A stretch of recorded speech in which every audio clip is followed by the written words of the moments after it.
ಮಾನ್ಯ ವೀಕ್ಷಕರಿಗೆ ಧರ್ಮಸ್ಥಳದ ವಿಚಾರದ ಬಗ್ಗೆ ನಾವು ಪ್ರತಿದಿನವೂ ಕೂಡ ಅಪ್ಡೇಟ್ ಅನ್ನ ಕೊಡ್ತಾ ಇದ್ದೀವಿ. ಅದೇ ರೀತಿಯಾಗಿ ಇಂದು ಕೂಡ ಒಂದಷ್ಟು ಬೆಳವಣಿಗೆಗಳಾಗಿವೆ.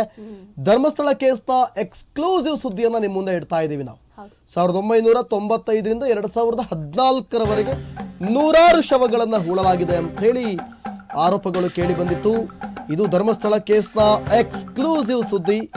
ಓರ್ವ ಶಾಲಾ ವಿದ್ಯಾರ್ಥಿಯನ್ನೂ ಕೂಡ ಹೂಳಲಾಗಿದೆ, ಮೈಸೂರಿನ ಯುವತಿಯನ್ನೂ ಹೂಳಲಾಗಿದೆ ಅಂತ ಹೇಳಿ ರಿಟ್ ಅರ್ಜಿಯಲ್ಲಿ ಚಿನ್ನಯ್ಯ ಮತ್ತು ಟೀಮ್ ಆರೋಪವನ್ನ ಮಾಡಿತ್ತು.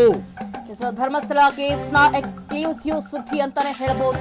ನೋಡಿ, ದಿನದಿಂದ ದಿನಕ್ಕೆ ಹೊಸ ಅಪ್ಡೇಟ್ಗಳನ್ನ ಚಿನ್ನಯ್ಯ ಕೊಡ್ತಾ ಇರುವಂತದ್ದು. 1995ರ ನಡುವೆ ಅಂದ್ರೆ 2014-1995ರ ನಡುವಿನಲ್ಲಿ ನೂರಾರು ಶವಗಳನ್ನ ಹೂಳಲಾಗಿದೆಯಂತೆ. ಒಂದು ಎರಡು ಅಲ್ಲ, ನೂರಾರು ಶವಗಳನ್ನ ಹೂಳಲಾಗಿದೆಯಂತೆ.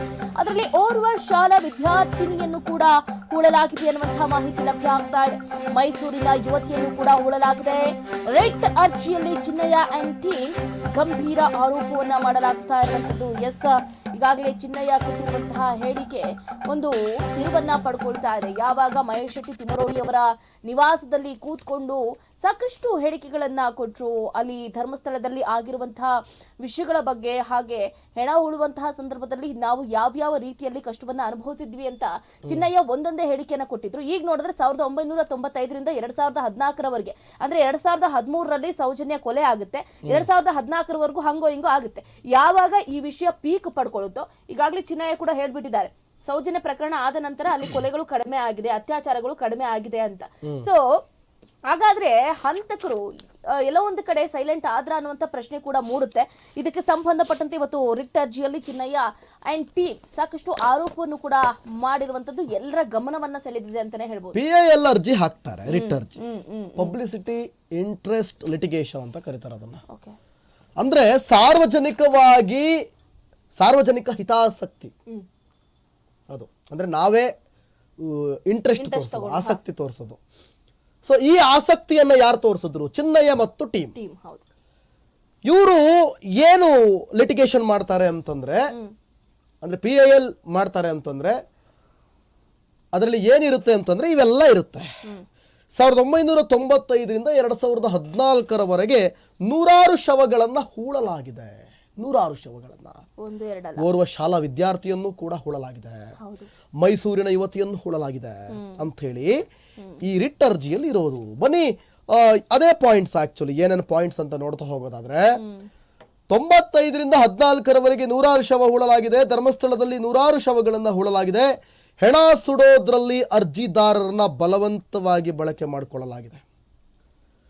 ಹೆಣ ಸುಡೋದ್ರಲ್ಲಿ ಅಂದ್ರೆ ಈಗ ಅರ್ಜಿದಾರರು ಯಾರಿದಾರಲ್ಲ, ಈಗ ಅರ್ಜಿ ಹಾಕಿದಾರಲ್ಲ, PIL ಹಾಕಿದಾರಲ್ಲ, ಅವರನ್ನ ಬಲವಂತವಾಗಿ ಬಳಕೆ ಮಾಡಿಕೊಳ್ಳಲಾಗಿದೆ. ಶವದಲ್ಲಿ ಲೈಂಗಿಕ ದೌರ್ಜನ್ಯಕ್ಕೊಳಗಾದ ಮಹಿಳೆಯರು ಕೂಡ ಇದ್ರು. ಶವದಲ್ಲಿ ಏನು ಹೂತಿರೋ ಶವಗಳಲ್ಲಿ ಲೈಂಗಿಕ ದೌರ್ಜನ್ಯಕ್ಕೆ ಒಳಗಾಗಿರುವಂತಹ ಮಹಿಳೆಯರು ಕೂಡ ಇದ್ರು ಅಂತ ಮೆನ್ಷನ್ ಮಾಡಲಾಗಿದೆ. ಇನ್ನು ಬಡವರು ಮತ್ತು ಯಾತ್ರಿಕರು ಕೂಡ ಇಲ್ಲಿ ಹತ್ಯೆಯಾಗಿದ್ದಾರೆ. ಬಡವರೂ ಹತ್ಯೆಯಾಗಿದ್ದಾರೆ, ಬಂದಂತ ಯಾತ್ರಿಕರೂ ಕೂಡ ಹತ್ಯೆಯಾಗಿದ್ದಾರೆ. ಸೊ ಅಂದ್ರೆ ಮೆನ್ಷನ್ ಆಗಿರೋದಿಲ್ಲ, ಅದನ್ನ ಕೋರ್ಟ್ ವಜಾ ಮಾಡಾಕಿದೆ, ಅದನ್ನ ಸುಳ್ಳು ಕತೆ ಹೊಡಿತಿದ್ರಿ ನೀವು ಅಂತ. ಇದರ ಬಗ್ಗೆ ತನಿಖೆ ಆಗಬೇಕು ಅಂತೇಳಿ ಅರ್ಜಿಯಲ್ಲಿ ಉಲ್ಲೇಖ ಆಗಿದೆ. ನೆಕ್ಸ್ಟ್ ಸಾಮಾನ್ಯವಾದ ಸಾವುಗಳಲ್ಲ. ಈಗ ಸಾಮಾನ್ಯವಾದಂತಹ ಸಾವುಗಳು ಅಲ್ಲ. 1995 1998ರವರೆಗೆ ನೂರಾರು ಶವ ತೇಲಿ ಬಂದಿದೆಯಂತೆ. ನೋಡಿ, ನೂರಾರು ಶವಗಳು ಇಲ್ಲಿ ತೇಲಿ ಬಂದಿದೆ ಅಂತ ಚಿನ್ನಯ್ಯ ಹೇಳಿರುವಂತದ್ದು. ಇನ್ನು ನೇತ್ರಾವತಿ ನದಿ ತೀರದಲ್ಲಿ ಅನೇಕ ಶವಗಳು ತೇಲಿ ಬಂದಿದೆಯಂತೆ. ಅನೇಕ ಶವಗಳು ತೇಲಿ ಬಂದಿದೆ. ಕೆಲ ಶವ ಕೊಳೆತ ಸ್ಥಿತಿಯಲ್ಲಿ ನದಿಯಿಂದ ಹೊರತೆಗೆದ ನಂತರ ನಾವು ಹೂಳೋದಕ್ಕೆ ತಗೊಂಡು ಹೋಗ್ತಾ ಇದ್ವಿ. ಅದೇ ತರಕಾರಿ ಗಾಡಿಯಲ್ಲಿ ತಳ್ಕೊಂಡು ಹೋಗ್ತಾ ಇದ್ವಿ. ಇವು ಸಾಮಾನ್ಯವಾದಂತಹ ಸಾವುಗಳು ಅಲ್ಲ ಅಂದಿದ್ದಾರೆ. ಹಾಗಾದ್ರೆ ಅತ್ಯಾಚಾರ ಮಾಡಿ ಕೊಲೆ ಮಾಡಲಾಗಿತ್ತಾ ಅನ್ನುವಂತಹ ಅನುಮಾನ ಕೂಡ ವ್ಯಕ್ತವಾಗ್ತಾ ಇದೆ. ಅಂದ್ರೆ ಸಾಮಾನ್ಯವಾದಂತಹ ಸಾವುಗಳಲ್ಲ ಅಂತಂದ್ರೆ ಸಹಜವಾಗಿ ಅದೇ ಅನುಮಾನ ಮೂಡುತ್ತೆ. ಇನ್ನು ಈ ಶವಗಳನ್ನ ಬೇಗ ಹೂಳ್ಬೇಕು ಅಂತಾನು ಕೂಡ ಹೇಳ್ತಾ ಇದ್ರು. ಎಲ್ಲಾದ್ರೂ ಸ್ವಲ್ಪ ಎಡವಟ್ಟಾಗ್ಬಿಟ್ಟು ಏನಾದರೂ ತೊಂದರೆ ಆಯಿತು ಅಥವಾ ಯಾರಿಗಾದ್ರೂ ಗೊತ್ತಾಯಿತು ಅಂತಂದರೆ ಎಡವಟ್ಟಾಗ್ಬಿಡುತ್ತೆ. ಹಾಗಾಗಿ ಈ ಶವಗಳನ್ನು ಬೇಗ ಹೂತ್ಬಿಡಿ, ಟೈಮ್ ತಗೊಳ್ಳೋದಕ್ಕೆ ಹೋಗಬೇಡಿ, ತೊಗೊಂಡೋದ ತಕ್ಷಣ ಊತ್ಬಿಡಿ ಅಂತ ಹೇಳ್ತಿದ್ರಂತೆ. ಇನ್ನು ಅರ್ಜಿಯಲ್ಲಿ ಆರೋಪಿ ಚಿನ್ನಯ್ಯ ಈ ರೀತಿ ಆರೋಪವನ್ನು ಮಾಡಿರುವಂಥದ್ದು.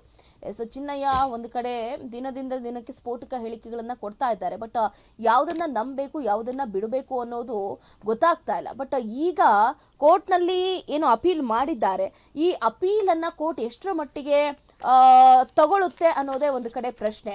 ಬಟ್ ಚಿನ್ನಯ್ಯ ಮಾಡಾಗಿದೆಯಲ್ಲ ಅದೇ ಅದೇ ಅದೇ ಈಗ ನೋಡಿ, ನೇತ್ರಾವತಿ ನದಿ ತೀರದಲ್ಲಿ ಅನೇಕ ಶವಗಳು ತೇಲಿ ಬಂದಿವೆ ಅಂತ. ಈಗ ನಾವು ಏನಂತ ಕನ್ಸಿಡರ್ ಮಾಡೋಣ ಇದನ್ನ? ನೇತ್ರಾವತಿ ನದಿಯಲ್ಲಿ ಸಹಜವಾಗಿ ತೇಲಿ ಬಂದ್ವಾ ಅಥವಾ ಯಾರೋ ಕೊಲೆ ಮಾಡಿ ಬಿಸಾಕಿದ್ರ, ಅವೆಲ್ಲ ನಮಗ್ ಗೊತ್ತಿಲ್ಲ. ಒಟ್ಟಲ್ಲಿ ನೇತ್ರಾವತಿ ನದಿ ತೀರದಲ್ಲಿ ಅನೇಕ ಶವಗಳು ತೇಲಿ ಬಂದಿವೆ. ಕೆಲ ಶವಗಳು ಕೊಳೆತ ಸ್ಥಿತಿಯಲ್ಲಿದ್ವು ಅಂತಂದ್ರೆ ಅಬ್ವಿಯಸ್ಲಿ ಕೊಳೆತ ಸ್ಥಿತಿಯಲ್ಲಿ ಇರ್ತಾವ. ಯಾಕಂದ್ರೆ 2-3 ದಿನ ಆಗಿರುತ್ತೆ, 3-4 ದಿನ ಆಗಿರುತ್ತೆ, ಇರ್ತವೆ. ಆಮೇಲೆ ಇವು ಸಾಮಾನ್ಯವಾದ ಸಾವುಗಳು ಅಲ್ಲ ಅಂತ ಹೆಂಗೆ ಒಬ್ಬ ನೀವು ಜಡ್ಜ್ಮೆಂಟ್ಗೆ ಹೆಂಗ್ ಬಂದ್ರಿ ಇದು ಸಾಮಾನ್ಯವಾದ ಸಾವುಗಳಲ್ಲ ಅಂತೇಳಿ ಜಡ್ಜ್ಮೆಂಟಿಗೆ ಬರ್ಲಿಕ್ಕೆ ಅದು ಹೆಂಗ್ ಸಾಧ್ಯ ಆಯ್ತು? ಒಂದು, ಮೈ ಮೇಲಾದಂಥ ಗಾಯಗಳನ್ನ ನೋಡಬೇಕು. ಈಗ ನದಿ ಒಳಗಡೆ ಬಿದ್ದಿದ್ರೆ ತಲೆಬುರುಡೆಗೂ ಹೊಡ್ಕೊಂಡಿರುತ್ತೆ, ಕೈಗೂ ಹೊಡೆದಿರುತ್ತೆ, ಬಂಡೆಗಳಿಗೆಲ್ಲ ಹೊಡ್ಕೊಂಡಿರ್ತೀವಿ. ಸೊ ಹಿಂಗಿರುವಾಗ ಅದನ್ನ ಹೊಡೆದೇ ಸಾಯಿಸಿದಾರೆ ಅಂತ ಏನ್ ಗ್ಯಾರಂಟಿ? ಅದು ನಾರ್ಮಲ್ ಆಗಿ ಹೋಗಿ ಬಂಡೆಗೂ ಬಡ್ದಿರ್ಬೋದಲ್ಲ, ಏನ್ ಬೇಕಾದ್ರೂ ಆಗಿರ್ಬೋದು. ಯಾರೋ ಕತ್ತಿಗಿತ್ತು ಕುಯ್ದಿದ್ರೆ ಅಥವಾ ಮಚ್ಚಿನ ಏಟು ಬಿದ್ದಿದ್ರೆ ಅದು ಗೊತ್ತಾಗುತ್ತೆ, ಓಕೆ ಇದು ಮಚ್ಚಿನ ಏಟು, ಇದು ಕತ್ತಿ ಏಟು ಅಂತ ಹೊಡೆದಿದ್ದಾರೆ ಅಂತೇಳಿ. ಸೊ ಹಂಗಾಗಿ ಈ ಶವಗಳನ್ನ ಬೇಗ ಹುಳಬೇಕು ಅಂತಿದ್ರು, ಅರ್ಜೆಂಟ್ ಮಾಡ್ತಾ ಇದ್ರು, ಬೇಗ ಬೇಗ ಹೂತಾಕಿ ಅಂತ ಗಾಬರಿ ಇತ್ತು. ಇದು ಅರ್ಜಿಯಲ್ಲಿ ಆರೋಪಿ ಚಿನ್ನಯ್ಯನಿಂದ ಆರೋಪ. ನೆಕ್ಸ್ಟ್ ಅದೇ ವಿದ್ಯಾರ್ಥಿಯನ್ನ ಹೂಳಲಾಗಿದೆ. ಪಾಯಿಂಟ್ಸ್ ನೋಡೋದಾದ್ರೆ ವಿದ್ಯಾರ್ಥಿಯನ್ನು ಕೂಡ ಹೂಳಲಾಗಿದೆ ಅನ್ನೋದು ನೋಡೋದಾದ್ರೆ 2008 ಮತ್ತು 2014 ಕ್ರೂರ ಕೆಲಸಗಳನ್ನ ಮಾಡಲಾಗಿದೆ. 2008 ಮತ್ತೆ 2014 ನಡುವೆ ಕ್ರೂರ ಕೆಲಸಗಳನ್ನ ಮಾಡಲಾಗಿದೆ. ದೇಗುಲದ ಮೇಲ್ವಿಚಾರಕ ಪ್ರಶಾಂತ್ ಹಿಂಸೆ ನೀಡಿದ್ದಾರಂತೆ. ನೇರವಾಗಿ ಆರೋಪ ಮಾಡ್ತಾ ಇರೋದಿಲ್ಲಿ, ಇದು ರಿಟ್ ಅರ್ಜಿಯಲ್ಲಿರೋದು. ದೇಗುಲದ ಮೇಲ್ವಿಚಾರಕ ಪ್ರಶಾಂತ್ ಹಿಂಸೆ ನೀಡಿದ್ದಾರೆ, ಅತಿ ಹೆಚ್ಚು ಶವಗಳನ್ನ ಅವರೇ ಹೂಳಿಸಿದ್ದಾರೆ ಅಂತ. ಈ ರೀತಿ ಅನುಮಾನಗಳಿದ್ದಾಗ ಕರ್ಸ್ಬಿಟ್ಟು ಬೆಂಡೆತ್ರಿ ನೋಡುವಾಗ ಗೊತ್ತಾಗ್ಬೋದೇನೋ. 2010 ಓರ್ವ ಶಾಲಾ ವಿದ್ಯಾರ್ಥಿಯನ್ನು ಕೂಡ ಹೂಳಲಾಗಿದೆ. 2010 ಓರ್ವ ಶಾಲಾ ವಿದ್ಯಾರ್ಥಿಯನ್ನು ಕೂಡ ಹೂಳಲಾಗಿದೆ. 15 ರಿಂದ 17 ವರ್ಷದ ಯುವತಿಯನ್ನು ಕೂಡ ಹೂತು ಹಾಕಲಾಗಿದೆ. ಶಾಲೆಯ ಯೂನಿಫಾರ್ಮ್ನಲ್ಲಿ ಹೂಳಲಾಗಿದೆ ಎಂದು ಆರೋಪ ಮಾಡಿದ್ದಾರೆ. ವಿದ್ಯಾರ್ಥಿನಿಗೆ ಲೈಂಗಿಕ ದೌರ್ಜನ್ಯ ಎಸಗಿದ ಗುರುತುಗಳಿತ್ತು ಅಂತ ಹೇಳಿ. ಅಂದ್ರೆ ನಾವೀಗ ರಿಟ್ ಅರ್ಜಿಯಲ್ಲಿ ಏನೇನೆಲ್ಲ ಇತ್ತು ಅಂತ ಹೇಳ್ತಾ ಇರೋದಿದು. ಏನೋ ನಿಮಗೆ ಕನ್ಕ್ಲೂಷನ್ ಅಥವಾ ಕನ್ಫರ್ಮ್ ಮಾಹಿತಿ ಅಲ್ಲ. ರಿಟ್ ಅರ್ಜಿಯಲ್ಲಿ ಏನೆಲ್ಲ ಉಲ್ಲೇಖ ಮಾಡಿದ್ರು ಚಿನ್ನಯ್ಯ ಅಂಡ್ ಟೀಮ್ ಅಂತ ನಾವು ಹೇಳ್ತಾ ಇದ್ದೀವಿ. ಇಲ್ಲಿ ಇವರು ನಾವೇನು ಈಗಾಗಲೇ ಶವಶೋಧ ಮಾಡುವಾಗ ಭೂಮಿಯನ್ನು ಅಗೆಯುವಾಗ ಏನ್ ಹೇಳ್ತಾ ಇದ್ವಲ್ಲ, ಆರೋಪಗಳನ್ನ ಮಾಡಿದ್ರು ಅಂತ ಅದೇ ರಿಟ್ ಅರ್ಜಿಯಲ್ಲಿ ಇಲ್ಲಿ ನಾವ್ ಇವೆಲ್ಲ ಹೇಳಿದ್ವಿ. 2010 ಶಾಲಾ ವಿದ್ಯಾರ್ಥಿಯನ್ನ ಹೂಳಲಾಗಿತ್ತು, 15 ವರ್ಷದ ಯುವತಿಯನ್ನ ಹೂಳಲಾಗಿದೆ, ಯೂನಿಫಾರ್ಮ್ ಅಲ್ಲೇ ಹೂಳಲಾಗಿದೆ ಅಂತೆಲ್ಲ ಹೇಳ್ತಾ ಇದ್ವಿ. ಅಲ್ಲಿ ಲೈಂಗಿಕ ದೌರ್ಜನ್ಯ ಎಸಗಿದ ಗುರುತು ಕೂಡ ಇತ್ತು ಅಂತ ಅವ್ರು ಆರೋಪ ಮಾಡಿರೋದಿದೆ. ಯುವತಿಗೆ ಆಸಿಡ್ ಹಾಕಿ ಸುಟ್ಟಿದ್ ಹೇಗೆ? ಸೊ ಇನ್ನು ನೋಡಿ, ಯುವತಿಗೆ ಆಸಿಡ್ ಹಾಕಿ ಸುಟ್ಟಿದ್ರಂತೆ. 2012 ಮೈಸೂರಿನ ಯುವತಿಯನ್ನ ಹೂಳಲಾಗಿದೆ. ಆಸಿಡ್ ಹಾಕಿ ಏನು ಯುವತಿಗೆ ಟಾರ್ಚರ್ ಅನ್ನ ಮಾಡಿ 2012 ಮೈಸೂರಿನ ಯುವತಿಯನ್ನ ಹೂಳಲಾಗಿದೆ ಅಂತ ಹೇಳಿದ್ದಾರೆ. ಇನ್ನು ಆಕೆಗೆ ಲೈಂಗಿಕ ದೌರ್ಜನ್ಯವನ್ನ ಎಸಗಿ ಕೊಲೆ ಮಾಡಲಾಗಿತ್ತು ಅಂತ ಇದೇ ಚಿನ್ನಯ್ಯ ರಿಟ್ ಅರ್ಜಿಯಲ್ಲಿ ಸಲ್ಲಿಸಿದ್ದಾರೆ. ಇನ್ನು ಯುವತಿಗೆ ಕನ್ಫರ್ಮ್ ಆಗಿ ಹೇಳ್ತಾ ಇದ್ದಾರೆ ನೋಡಿ, ಆಸಿಡ್ ಅನ್ನ ಹಾಕಿನೇ ಆಕೆಯನ್ನ ಸುಟ್ಟಿದ್ರು. ಬೇರೆ ಬೇರೆ ರೀತಿಯಲ್ಲಿ ಸೆಕ್ಷುವಲ್ ಹರಾಸ್ ಮಾಡಿ ಆಕೆಯನ್ನ ಟಾರ್ಚರ್ ಮಾಡಿ ಅದಾದ ನಂತರ ಆಕೆಗೆ ಆಸಿಡ್ ಅನ್ನ ಹಾಕಿ ಸಾಯಿಸಿದ್ರು ಅಂತ ಹೇಳಿದ್ದಾರೆ. ಇನ್ನು ಯುವತಿಗೆ ವೈಯಕ್ತಿಕ ವಸ್ತುಗಳನ್ನ ಸುಡೋದಕ್ಕೂ ಕೂಡ ಹೇಳಿದ್ರು ಅಂತ ಹೇಳಲಾಗ್ತಾ ಇದೆ. ಆಕೆಗೆ ಸಂಬಂಧಪಟ್ಟಂತಹ ವೈಯಕ್ತಿಕ ವಸ್ತುಗಳು ಅಂತ ಇದ್ದುವಂತೆ. ಆ ವಸ್ತುಗಳನ್ನ ಫಸ್ಟ್ ಸುಟ್ಬಿಡಿ ಅಥವಾ ಆ ಯುವತಿಯನ್ನ ಒಂದು ಕಡೆ ಮಣ್ಣು ಮಾಡಿ ಮತ್ತೊಂದು ಕಡೆ ಆಕೆಗೆ ಸಂಬಂಧಪಟ್ಟಂತಹ ದಾಖಲೆಗಳನ್ನ ಮತ್ತೊಂದು ಕಡೆ ಮಣ್ಣು ಮಾಡಿ ಅಂತಾನೂ ಕೂಡ ಹೇಳಿದ್ರಂತೆ. ಸೊ ಈ ವಿಷಯ ಒಂದು ಕಡೆ ಈ ಹಿಂದೆನೆ ನಾವು ಬಹಳ ಚರ್ಚೆ ಮಾಡಿದ್ವಿ ನೋಡಿ. ಈಗ ಚರ್ಚೆ ಮಾಡಿದ ನಂತರ ಈಗ ಬರ್ತಾ ಇದೆ ಹೊರಗಡೆ ಒಂದೊಂದೇ ವಿಷಯಗಳು. ಯಾಕಂತಂದ್ರೆ ನೋಡಿ, ಇದನ್ನ ನೀವು ಹಿಂದೆ ಹೇಳಿದ್ರಿ. ಆಕ್ಚುಲಿ ಹೇಳ್ಬೇಕಂತಂದ್ರೆ 17 ರಿಂದ 18 ವರ್ಷ ಅಂದ್ರೆ 20 ವರ್ಷದ ಒಳಗಿನ ಯುವತಿಯನ್ನು ಕೂಡ ಕೊಲೆ ಮಾಡಿ ಸಾಯಿಸಲಾಗಿತ್ತು. ಅಷ್ಟೇ ಅಲ್ಲದೆ ಆ ಭಾಗದಲ್ಲಿ ಅಥವಾ ಆ ಜಾಗದಲ್ಲಿ ಏನು ID ಕಾರ್ಡ್ ಕೂಡ ಸಿಕ್ತು ಅಂತಾನು ಕೂಡ ಹೇಳಿದ್ರಿ. ಸೊ ಈಗ ಅದಕ್ಕೆ ಒಂಥರ ಹೆಂಗೆ ಅಂತಂದ್ರೆ ಪುಷ್ಟಿ ಸಿಕ್ದಂಗೆ ಆಗ್ತಾ ಇದೆ ಒಂದ್ ಕಡೆ. 2012 ಅಯ್ಯಪ್ಪ ಅನ್ನೋರು ಕಾಣೆಯಾಗಿದ್ದು, ಮೈಸೂರಿಗೆ ಹೋಗ್ತೀನಿ ಅಂತ ಹೇಳಿ. ಅದೇ ಅವರ ID ಕಾರ್ಡ್ ಕೂಡ ಒಂದು ಸಿಕ್ಕಿತ್ತು. ಅದು ಆರೋಗ್ಯ. ಇಲ್ಲಿ ಇವರು ಆರೋಪ ಮಾಡ್ತಾ ಇರೋದು ಯುವತಿಗೆ ಆಸಿಡ್ ಹಾಕಿ ಸುಟ್ಟಿದ್ರು ಎಂಬ ಆರೋಪ. ನೋಡಿ ಚಂದ್ರಕಲಾ, ನದಿಯಲ್ಲಿ ತೇಲಿ ಬಂದದ್ದಾದ್ರೆ ಅಥವಾ ಬಂಡೆಗಳು ಹೊಡೆದು ಕಲ್ಲುಗಳು ಹೊಡೆದು ಗೊತ್ತಾಗಲ್ಲ, ಬಟ್ ಆಸಿಡ್ ಹಾಕಿದ್ದು ಗೊತ್ತಾಗುತ್ತೆ. ಸೊ ಈಸಿಯಾಗಿ ಗೊತ್ತಾಗುತ್ತೆ ಇದು ಆಸಿಡ್ ಮುಖಕ್ಕೆ ಹಾಕಿದಾರಾ, ಎಲ್ಲಿಗೆ ಹಾಕಿದ್ದಾರೆ, ಅದು ಬೆಂದೋಗಿರೋದು ಗೊತ್ತಾಗುತ್ತೆ. ಯಾವುದೇ ಭಾಗಕ್ಕೆ ಹಾಕಿದ್ರು ಕೂಡ ಇದು ಆಸಿಡ್ ದಾಳಿ ಅನ್ನೋದು ಗೊತ್ತಾಗುತ್ತೆ. ಸೊ ಅದನ್ನ ಆರೋಪ ಮಾಡಿದ್ದಾರೆ. ನೆಕ್ಸ್ಟ್, ಉಸಿರುಗಟ್ಟಿ ಕೊಲೆ ಮಾಡ್ತಿದ್ರು. ಇದು ರಿಟ್ ಅರ್ಜಿಯಲ್ಲಿರೋದು. ನಾನು ಮತ್ತೆ ಮತ್ತೆ ಕ್ಲಿಯರ್ ಆಗಿ ಹೇಳ್ತಾ ಇದ್ದೀನಿ. ಬಡವರು ಮತ್ತು ಭಿಕ್ಷುಕರು ಧರ್ಮಸ್ಥಳಕ್ಕೆ ಬಂದ್ರೆ, ಯಾರ್ಯಾರು ಬಡವರು ಅಥವಾ ಭಿಕ್ಷುಕರು ಧರ್ಮಸ್ಥಳಕ್ಕೆ ಬಂದ್ರೆ ಬಸ್ನಲ್ಲಿ ಮಂಗಳೂರು ಮತ್ತೆ ಸಕಲೇಶ್ಪುರಕ್ಕೆ ಕಳಿಸ್ತಿದ್ರು. ಅವರು ಮರಳಿ ಬಂದರೆ ಕುರ್ಚಿಗೆ ಕಟ್ಟಿ ಹಾಕ್ತಾ ಇದ್ರು, ಟವೆಲ್ನಿಂದ ಉಸಿರುಗಟ್ಟಿಸಿ ಕೊಲೆ ಮಾಡ್ತಾ ಇದ್ರು. ಯಾಕೆ ಅವ್ರನ್ನ ಮಂಗಳೂರಿಗೆ ಮತ್ತೆ ಸಕಲೇಶ್ಪುರಕ್ಕೆ ಕಳಿಸ್ತಾ ಇದ್ರು? ರೀಸನ್ ಏನು? ಭಿಕ್ಷುಕರು ಬಂದ್ರೆ ನೀವು ಹೋಗಿ ಇಲ್ಲಿ ಬರಬೇಡಿ ಅಂತೇಳಿ ಕಳಿಸ್ತಾ ಇದ್ರಂತೆ. ಒಂದ್ ವೇಳೆ ಅವ್ರು ಮತ್ತೆ ವಾಪಸ್ ಏನಾದ್ರು ಕಾಣಿಸ್ಕೊಂಡ್ರೆ, ಈಗ ಒಬ್ರು ಭಿಕ್ಷುಕರು ಅಂತ ಇಟ್ಕೊಳ್ಳಿ, ಅಂದ್ರೆ ಇದು ಅರ್ಥ ಏನು ನನಗೆ ಅರ್ಥ ಆಗ್ತಾ ಇಲ್ಲ. ಅಲ್ಲಿ ಭಿಕ್ಷೆ ಬೇಡವರು ಇರಬಾರ್ದು ಅಂತ ಏನಾದ್ರೂ ಇರ್ಬೋದು. ಮೋಸ್ಟ್ಲಿ ದೇವ್ರೇನಾದ್ರೂ ಹೇಳಿದಾರ ಭಿಕ್ಷೆ ಬೇಡ? ಎಲ್ಲಾ ದೇವಸ್ಥಾನಗಳಲ್ಲೂ ಕೂಡ ಭಿಕ್ಷುಕರು ಇದ್ದೇ ಇರ್ತಾರೆ. ಅವರವರು ಪಾಪ ಅವರವರ ಜೀವನ ಅಲ್ಲಿ ನಡೀತಾ ಇರ್ತದೆ. ಅವೆಲ್ಲವೂ ಕೂಡ ಭಗವಂತನ ಇಚ್ಛೆನೇ ಆಗಿರುತ್ತೆ. ಅವೆಲ್ಲರೂ ಕೂಡ ಹಿಂದಿನ ಪಾಪ ಕರ್ಮಗಳಾಗಿರುತ್ತೆ. ಒಂದಷ್ಟು ಜನ ಕೇಳ್ತಾರೆ, ರೀ ದೇವಸ್ಥಾನದ ಮುಂದೆ ಭಿಕ್ಷೆ ಬೇಡ್ತಾರಲ್ಲ, ದೇವ್ರಿಗೆ ಯಾವತ್ತು ಕಣ್ಣು ಕಾಣ್ಲಿಲ್ವಾ? ನಿಜವಾಗ್ಲೂ ದೇವರಿದ್ರೆ ಅವರೆಲ್ಲ ಭಿಕ್ಷೆ ಬೇಡ ಪರಿಸ್ಥಿತಿ. ಅದೆಲ್ಲ ಅವರ ಹಿಂದಿನ ಜನ್ಮಗಳಲ್ಲಿ ಮಾಡ್ಕೊಂಡು ಬಂದಂತ ಪಾಪ ಕರ್ಮಗಳ ಅನುಸಾರ ಇವತ್ತಿನ ದಿನದಲ್ಲಿ ಅವ್ರು ಹಿಂಗಿರ್ತಾರೆ. ಅವ್ರಿಗೆ ಅದು ಬದುಕೇ ಅಂತದಾಗಿರುತ್ತೆ.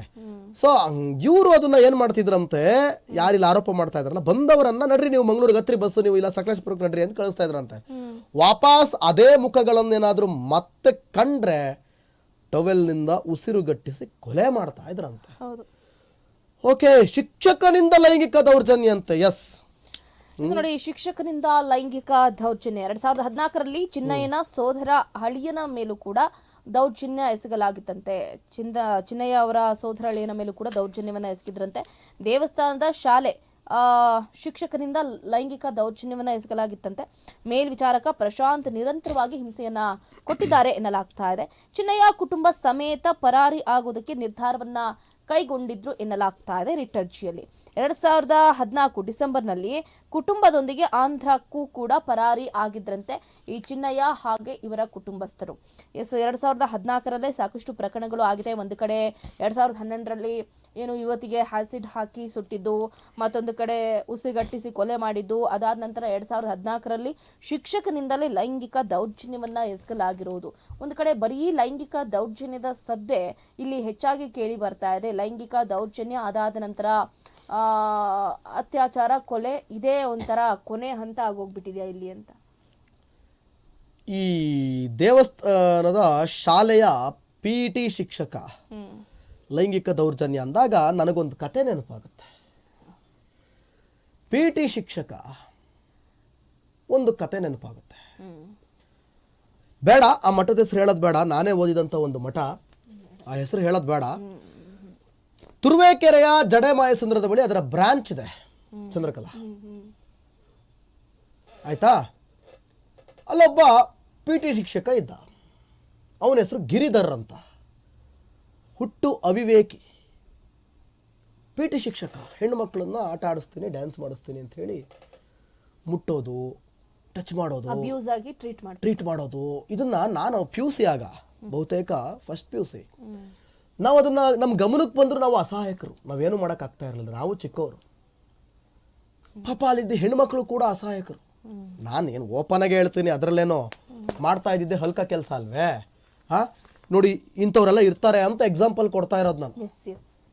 ಆ ಗಿರಿಧರ್ ಅನ್ನೋ ಅಂತ ಕಾಮುಕ PET ಟೀಚರ್ ತರನೇ ಇಲ್ಲಿ ಯಾರೋ ಒಬ್ಬ ಇದ್ದ ಅಂತ ಕಾಣುತ್ತೆ. ಅದನ್ನ ಆರೋಪ ಮಾಡಿದ್ದಾರೆ ಅವರು ರಿಟ್ ಅರ್ಜಿಯಲ್ಲಿ. ನಾನು ಹೇಳಿದ್ನಲ್ಲ, ಈ ಜಡೆಮಾಯಸಂದ್ರ ಹತ್ರ TB ಕ್ರಾಸ್ ಹತ್ರ ಇರುವಂತ ಒಂದು ಬ್ರಾಂಚ್ ಅಲ್ಲಿ ಇದ್ದಂತ PET ಮೇಸ್ಟ್ರು ಕತೆ ನಿಜ, ಅದು ಸತ್ಯ, ನಾನು ಕಣ್ಣಾರೆ ನೋಡಿದ್ದೀನಿ. ಆದ್ರೆ ಇದು ರಿಟ್ ಅರ್ಜಿಯಲ್ಲಿ ಆರೋಪ ಮಾಡಿದ್ದಾರೆ. ಇದು ಸತ್ಯನ ಸುಳ್ಳೋ ಗೊತ್ತಿಲ್ಲ. ಆಮೇಲೆ ಮೇಲ್ವಿಚಾರಕ ಪ್ರಶಾಂತ್ ನಿರಂತರವಾಗಿ ಹಿಂಸೆ ಕೊಡ್ತಾ ಇದ್ದ. ಮೇಲ್ವಿಚಾರಕ ಅಂತಂದ್ರೆ ಹಾಸ್ಟೆಲ್ ವಾರ್ಡನ್ನು ಆಯ್ತಾ? ಆಮೇಲೆ ಸೋದರಳಿಯನ್ ಮೇಲೂ ಕೂಡ ದೌರ್ಜನ್ಯ ಇರ್ಲಿ. ಓಕೆ, ಸುಪ್ರೀಂ ಮೇಲ್ವಿಚಾರಣೆಯಲ್ಲಿ SIT ರಚನೆಯನ್ನ ಸುಪ್ರೀಂ ಕೋರ್ಟ್ ಮೇಲ್ವಿಚಾರಣೆಯಲ್ಲಿ ನೋಡ್ತಾ ಇರೋದು. CBI, NIA, FSL ಸಹಿತ ಇರುವಂತೆ ರಚನೆ ಮಾಡಬೇಕು. ಶವಗಳನ್ನು ಹೂತಿದ್ದ ಜಾಗ ಉತ್ಖನನ ಮತ್ತು DNA ಪರೀಕ್ಷೆ, ಪೊಲೀಸರು ಭ್ರಷ್ಟಾಚಾರ ಎಸಗಿರೋ ಬಗ್ಗೆ ತನಿಖೆ ಆಗಲಿ, ವಿಟ್ನೆಸ್ ಪ್ರೊಟೆಕ್ಷನ್ ಸ್ಕೀಮ್ನ 2018 ಪ್ರಕಾರ ರಕ್ಷಣೆ ಸಿಕ್ಕಿದೆ. ಯಾರಿಗೆ? ಚಿನ್ಮಯಿಗೆ ರಕ್ಷಣೆ ಸಿಕ್ಕಿದ್ದು. ಅರ್ಜಿದಾರ ಹಾಗೂ ಕುಟುಂಬಕ್ಕೆ ಸಂಪೂರ್ಣ ರಕ್ಷಣೆ ಸಿಕ್ತು. ಕಾಣೆಯಾಗಿರೋ ಕುಟುಂಬಗಳಿಗೆ ಹೆಲ್ಪ್ಲೈನ್ ವ್ಯವಸ್ಥೆಯನ್ನು ಕೂಡ ಮಾಡಿದ್ದು. ಆಯ್ತಾ? SIT ರಚನೆ ಆದ್ಮೇಲೆ ಏನೇನಾಯ್ತು ಅಂತ ನಾವು ಹೇಳ್ತಾ ಇದೀವಿ. ಓಕೆನಾ? ಇದಿಷ್ಟು ವಿಚಾರಗಳು. ಆಮೇಲೆ DNA ಸಂಗ್ರಹ ವ್ಯವಸ್ಥೆ ಕೂಡ ಮಾಡಲು ಅರ್ಜಿದಾರರು ಮನವಿ ಮಾಡಿಕೊಂಡಿದ್ರು, ಅದನ್ನು ಮಾಡಿದ್ದಾರೆ. ಬಲಿಯಾದವರ ಕುಟುಂಬಗಳಿಗೆ ಪರಿಹಾರ ನೀಡಬೇಕು ಅಂತ ಕೇಳ್ಕೊಂಡಿದ್ರು, ಅದು ಮುಂದಿನ ವಿಚಾರ. ದೇಗುಲ ದಾಖಲೆ CCTV ಸಂರಕ್ಷಣೆ ಮಾಡಬೇಕು ಅನ್ನೋದು ಕೂಡ ಮುಂದಿನ ಹಂತದ ಒಂದು ತನಿಖೆ. ಸೊ ಇದು ರಿಟ್ ಅರ್ಜಿ ಅಲ್ವಾ? ಈಗ ಬರ್ತೀನಿ ಅಸಲಿ ಮ್ಯಾಟ್ರಿಗೆ. ನೀವು ಕೇಳ್ತಾ ಇದ್ರಿ ಇಷ್ಟೆಲ್ಲ ಆರೋಪ ಆಯ್ತಲ್ಲ, ಸುಪ್ರೀಂ ಕೋರ್ಟ್ ಇದಕ್ಕೆ ಆನ್ಸರ್ ಏನು? ಎಸ್